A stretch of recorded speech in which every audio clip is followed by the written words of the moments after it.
Welcome to What's on Your Bookshelf with your hosts, Denise Russo and Samantha Powell. Hi, everyone. Welcome back to another episode of What's on Your Bookshelf. My name is Denise Russo. I'm here today with my co-host, Sam Powell. This is a podcast that's about life and leadership, and really where we're exploring the principles of exploring our potential and our purpose and our passions and our dreams. And we're doing that by learning lessons that we read and absorb from the books that are on our bookshelves. We are in the process of going through a really wonderful book that's fairly new to the bookshelves of many. It's called Atomic Habits by James Clear. It's an easy and proven way to build good habits and break bad ones. And it's really about the tiny changes we make in our life and the remarkable results we can get from it. Sam, I'm so excited to be here with you again today as we're learning together about how to shape your habits and your identity. Oh, me too. I'm loving this book. I'm pretty sure, again, I keep saying this, but I think this one's going to be life-changing. It's super good. And I'm really excited about us talking about this episode because we're into chapter 2, which is how your habits shape your identity and vice versa, which was, again, one of those, I keep having these with this book, this light bulb moment for me of, oh my gosh, this is what this is. And it's things that, I've talked about, I've done in my life, but really hadn't thought about it from the perspective that James gets into in this chapter. So I'm super excited.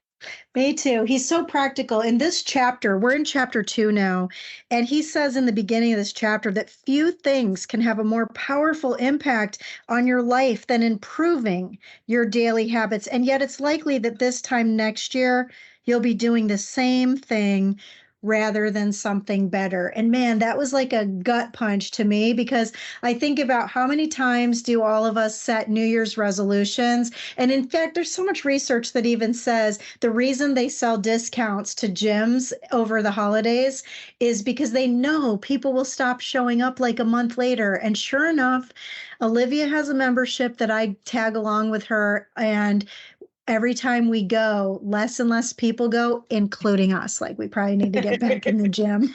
Yeah, I hear you on that. Yep. He talks a little bit about how we change our habits. And so we can start something, but then that something doesn't stick. And I was actually having this conversation with Vincent. I don't remember exactly what we were talking about, but it was about habits. And he was saying, Mommy, it only takes 21 days to create a habit. And where he's right is that you can create the habit, but that it won't stick. And I remember reading an incredible book by Dr. Caroline Leaf that's called Your Mental Mess. And she was actually a guest speaker, a keynote speaker at a leadership conference I went to a few years ago. And she was talking about how that's a false assumption that you can maintain a habit if you've set it after 21 days, that it really takes 6 months to cement that habit, mainly because you're having to deprogram things that have prevented you from having that habit in the first place. What do you think about that, Sam? Yeah, I think that that's true, right? I've heard the 21 days to a habit, but I think you're right. It's setting a habit, it becoming kind of the beginnings of that reprogramming that in 21 days, sure, that makes sense, right? That's only 3 weeks. It's not very much.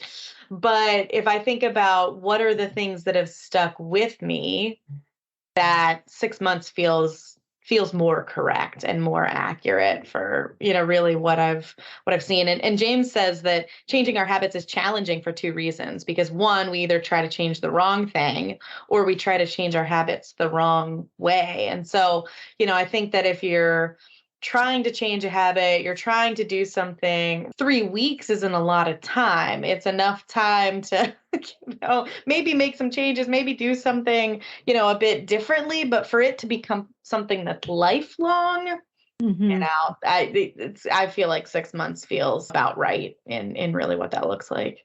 Yeah, and that can feel overwhelming for people. And you're our process person. So why don't you help us walk through and understand what is the process or the 3 steps or the 3 layers, as James calls it, to change in the way that we behave and act and get the outcomes that we have?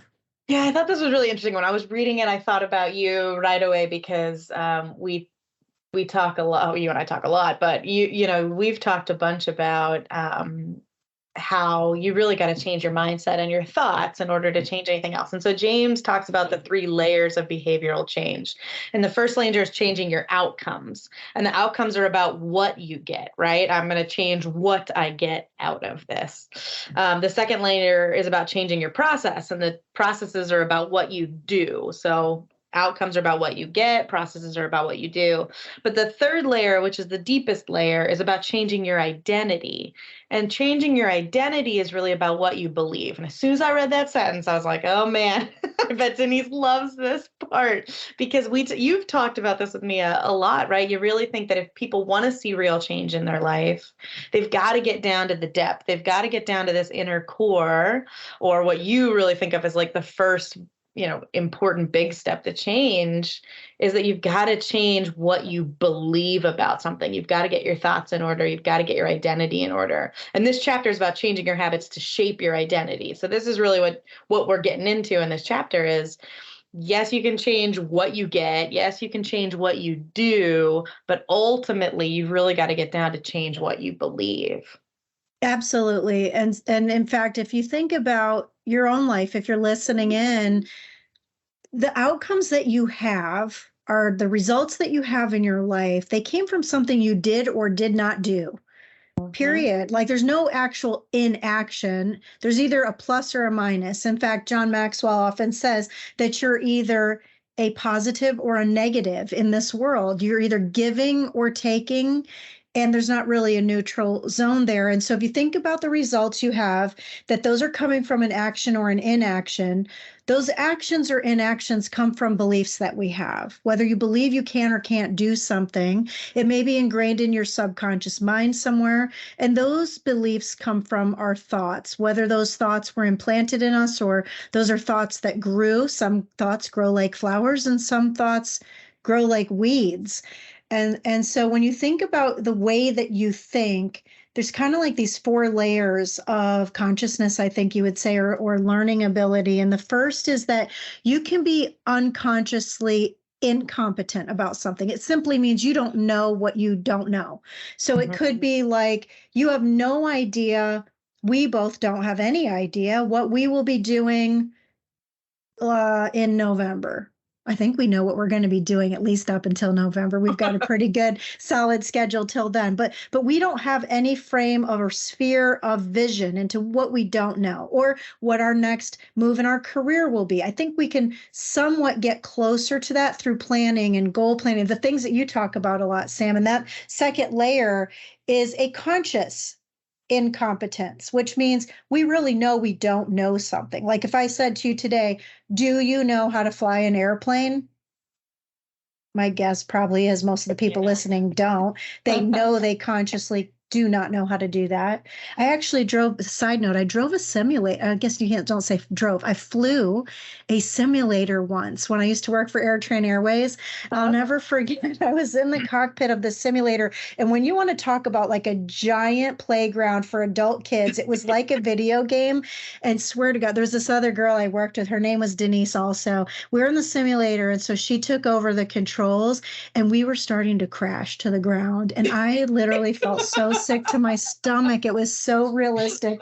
And I remember the captain at AirTran pulled the reins back from her and got us back to where it didn't feel like we were spiraling out of control. But that was clearly conscious incompetence. Now, when we think about training and what we're doing even with these podcasts, I think it's the next level. It's conscious competence. So conscious competence means that you're kind of like with training wheels. You are learning how to do things. We often talk about continuous learning, and whether you're a leader or an aspiring leader or a manager of people who also is a leader, what can you do to elevate your potential and lift the lid on your learning? That's conscious competence. But when you know that you know that you know, and it's unconscious, things like when you wake up and brush your teeth, it's a habit you've ingrained over years, or whether it's the way in which you fold your clothes or any other things that you may do, like if you unconsciously put the blinker on when you're going to turn the car a certain way. I guess depending on where you're listening from the world, people don't call those blinkers everywhere, but that's another interesting topic for a different day about the different words we use to describe things. But that unconscious competence is the last version. That's where that habit has cemented. And so I would just challenge our listeners and maybe ourselves, Sam, to think about this from this angle. There's kind of 4 steps, I suppose. Number 1 is, what do you really want? If you're listening in, what in life do you really want? Is there a dream you set aside, and do you really want it? Because if you really want it, you're going to do something about it. And if you think you want it, but you do nothing about it, then do you really want it? And so number 2 would be, what do you need to do to get it? So if you think about what you want, that's your dream or your passion. Number 2 is, what are you going to do to elevate and lift up the lid on your potential? What do you need to do to get the thing you want? Sometimes it's hard. It's not always easy to just do the thing to get what you want. But if you really want it, you have to change something in you to change something that you'll have later. Number 3 is maybe more important. You talk a lot about Simon Sinek, Sam, and this is the why. Why do you even want that thing? That thing that's going to take you some time and effort and energy to do something to get it. Why do you really want it? And then lastly is, who will you become if you have that thing? And so if you take what I just said about starting with the outcome and backing it up all the way to your thought, the outcome based on your results come from your actions or inactions, which come from the beliefs you have about something that start from your thoughts. And so I hope that this is helpful for the listeners. Sam, what's something you're taking away from that? Yeah, I mean, I think that really speaks to exactly what James is making the argument for here. I mean, what you're saying is completely aligned with that, because what he's saying is that many people begin the process of changing their habits based on what they want to achieve, right? And we talk about Simon Sinek, right? He says, start with why. He's got a whole book on it. But this leads us to outcome-based habits. But the alternative is to build identity-based habits. And with that, we start on who we want to become. So with outcome-based habit, we focus on what you want to achieve. But with identity-based habits, we focus on who you wish to become, right? And that's really what you're talking about, is if you really get past that, what's happening, what activities are going on, what are you doing, and you get into the why, and that why then leads you to who you really are. And that's the argument that James is really making here, right? That your habits shape your identity. And you can either be in control of that, or you cannot be in control of that. You can just have these habits that naturally formed in your life, and then all of a sudden you're someone. And that may or may not be who you want to be, or you can consciously think about who you really want to be and what habits that person, right, that version of you has, and then building those things that really get there. And he says, it's one thing to say, I'm the type of person who wants this. It's something very different to say, I'm the type of person who is this. And that's where we really get into that identity, right? And so he like makes a couple of arguments to kind of contextualize that thought process, right? The goal is not to read a book, it's to become a reader. The goal is not to run a marathon, it's to become a runner. It's not to learn an instrument, it's to become a musician. And so when we think about that lends, I don't know, to me, that lends to the power of exactly what you're saying. And that's where my head goes with this chapter and with what you're saying is, the power really becomes in when we think about our thoughts and think about who we want to become. That's much more powerful than what I want to do, right? Oh, I would like to work out. It's no, I want to become an active person. I'm not trying to become an athlete, like a high level, right? Like that's not my goal. Like that's not who I want to be. But there are people who do. But I want to become someone who's active. And so that's a very different thought process for me than thinking, oh, I want to work out, right? Like that's the outcome. That's the what I want to do. But in reality, it's not really about that. That doesn't hit some real motivation. Like, of course I want to work out, like, duh. But if it's, I want to become active, what am I doing to become active? That changes something for me. If you think about what you just said, let's take that as a real example. I think this could help the people listening. So what do you want the results to be? So taking your example of you want to work out, what results do you want from working out? Right. I want to be able to I don't know, run around with my son. I want to feel really comfortable, right, in my body. I want to feel powerful. I want to feel, right? Like it's all these things that I want to feel from working out, right? And so see what you just did? You are such a cynic, like evangelist. You answered the why.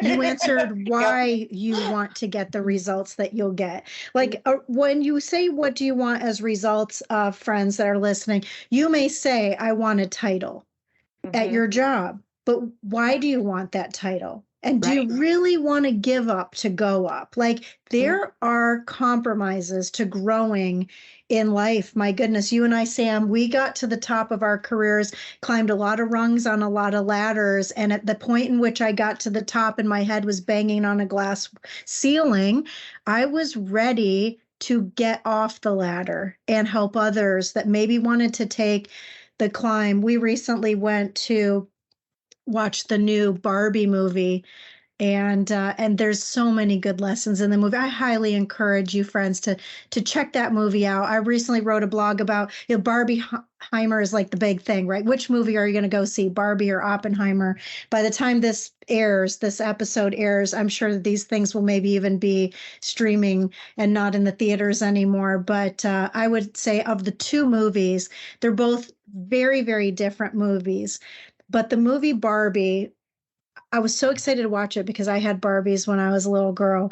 And in the movie, it really does dive deep into this, that there were results in this one place that Barbie lived, but there were other results happening and outcomes happening in this other place where real people lived. And there was just this diametrical opposition to the two lands. And how could those lands come together?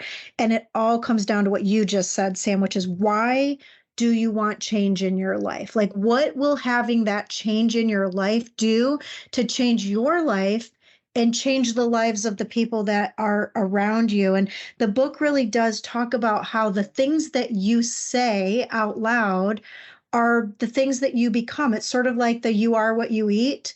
You Mhm. are what you say, and you are what you think. Like the book says, if somebody says their identity is, I'm terrible with directions, I'm not a morning person, I'm bad at remembering people's names, I'm always late, I'm not good with technology, I'm horrible at math. I was guilty of this. I remember when I first applied to work at the job that you and I just left after 15 years each. I was in the interview with this wonderful person named Newt. And Newt was my recruiter for this job that when I first came to the company. And I told him, you don't want to hire me. I'm not a technology person. And he said, Denise, that's the craziest thing everybody has ever said to me, because you're here applying for a job. Mhm. And it struck me that, I felt like I wasn't worthy of the job. I wasn't talented for the job. I wasn't experienced for the job. But sometimes if you have somebody that gives you a chance to come in, and then you can grow, and then you build solid, good habits, and you become that thing that you thought that you once were. And sometimes it's a matter of taking your skills, talents, and abilities and figuring out how can you take them from where you are to where you want to be. In fact, just not even 2 weeks ago, I had a conversation with a headhunter who has become a friend of mine. And he said, Denise, you can sell widgets anywhere. Widgets are widgets. It's a matter of you being able to do the things that you do that are different than the things that you are, or the way that you are is different than the things that you do, in other words. So when people say out loud who they are they saying they're their title? I've talked to so many people, I know you have too, Sam, that recently were displaced from their jobs, and they're so caught up in that title that they had, that that's not what defines who they are. That's just the title on the business card that they had for that moment. But that if you can take these things that you say about yourself and other variations and put some deep thought into how you tie that to your identity, then you can change the outcomes that maybe you have. Yeah. And I think that like so much, I don't know, so much of what we do really comes down to that thought process. I wrote a whole article on LinkedIn that was about who are you after you're cut from the team, right? Everything I do is sports-based metaphors, but it was that thought process. I read this whole article. It was a really great article about what it's really like to get cut from an NFL team. And it was talking about like the weekend where they do this huge cut on the teams in the fall every year. And they go, from a giant roster to a much smaller roster. So there's this day where like all these people are released. And so it was talking about from all the different perspectives, right? From the, management side, the coaching side, the player side, like what that perspective was like.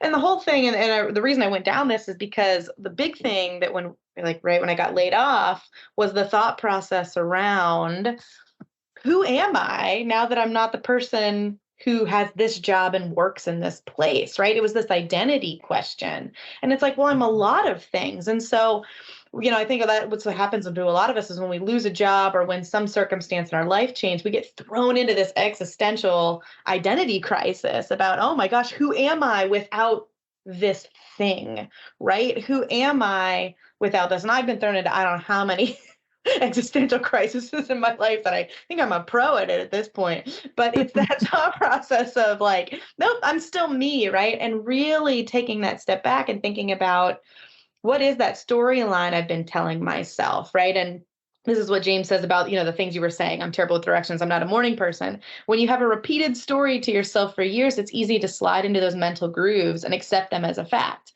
And in no time, you begin to resist certain actions because, quote unquote, that's not who I am, right? Like I've got that storyline about not being a morning person. I can still, as a full-fledged adult mother, widow, full-time worker, I'm not in quote, not a morning person. I could sleep until 1:00 in the afternoon like a teenager. Like I just do that, right? But like that's not who I want to be. And so I read this chapter and I started thinking about it. Okay, well, what does a morning person look like? Well, they go to bed earlier, right? They're not the night owl that I've been, right? I want to get up. I want to be in that morning space. That's what I like. That's the tone for my day.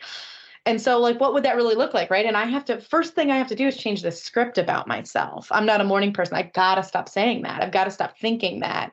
I've got to start thinking I am going to be a morning person, right? In a year from now, I will be a morning person. What do I have to do to get there, right? What does a morning person look like? A morning person has different behaviors than the ones that I've got right now. And that's really James' whole argument is, this two-step process for changing your identity. And I love he does this this talk about like what the word identity really means. But like basically, if you break it down, it means your repeated beingness. So, my identity is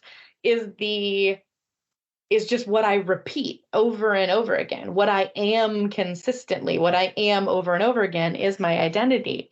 And if I break it down that way, it doesn't seem like some huge daunting thing that I could never change. Mm-hmm. It seems like something I could really take the reins on and say, oh, if I want my identity to be something else, then I just have to repeat my beingness differently. Man, this is really interesting that you're talking about this because it makes me think about, I often will tell people that I'm very introverted by nature, and then people laugh. And then, no, you're not. You're not introverted. You're probably one of the least introverted people I know. You know a lot of people. You are a teacher and a coach and a facilitator. You're a public speaker. They think that's my identity, but I give myself the identity. And so it's funny how you can think about how he says here in the book, the more deeply a thought or action is tied to your identity, the more difficult it is to change it. But the most practical way to change who you are is to change what you do. Now, Sam, I know we're almost out of time for today, but you had an amazing exercise that I would love for you to share with our listeners about what we can do to talk about who we really are and not who we don't want to be. Yeah. And this is, so the James two-step process for changing your identity is 1, decide the type of person you want to be, and 2, prove it to yourself with small wins. But I think I would back that up. In being a coach, I often find that like people are really, they always start with some huge grandiose, like, I want to be an Olympic diver. And you're like, well, that's great. But like, you don't know how to swim. So I think like when I think about it, I would take it one step back first, probably, And I would say, think about who you are today. Like, yes, you need to think about who you want to be, and you need to then prove it to yourself with small wins. And I think that's what we'll get to in this book as we move forward. But I would also encourage people to think about who you are right now. And I think the easy exercise that I would take, and this is what I did trying to think about some of my own habits, was I looked back at my last week and I said, okay, what are all the things that I did? Like, let me walk through the whole day and just write it all, like kind of, take notes. I did this, I went to a baseball game. I read a book. I did whatever. I sat on the couch. I did not make my step goal for the day, right? I only got I can go back to my Fitbit for all the data on that. But like, what are all the things that I actually did? And then write down what identity that is. So like a great example is I spent this last weekend at my son's last baseball tournament for the summer. I spend a lot of time at baseball fields. Like, I am a baseball mom right now, right? Will I be forever? Probably not. I don't know. Maybe if my son makes his MLB dreams, possibly, but he's 8. So odds of that are, we'll see. The fact of the matter is, all those actions that I take is I'm a baseball mom. I did not meet my step goal at all. And my step goal is lowered from the 10,000 default that it is. But right. And so like, if I'm looking in the mirror, I'm inactive at the end of the day. I'm just not a super active person. But guess what? That's in the column of, I don't want to be an inactive person. I want to be in an active column. So then as you start to like pull out and tease out, okay, I did all this stuff that points to this identity. And then I can put that in the column of, is that an identity I want to have, or is that an identity I don't want to have? Baseball mom? Heck yeah, I love that. That's great. I have all these friends from that. I enjoy going to the games. I love sports in general, right? So baseball mom, I get to keep that column. I'm going to keep up all the activities that totally put me in that groove. The inactive column, not so much. That is not who I want to be. And so what I then need to think about is James' 2-step process. What do I want to be? I don't want to be inactive. I want to be active.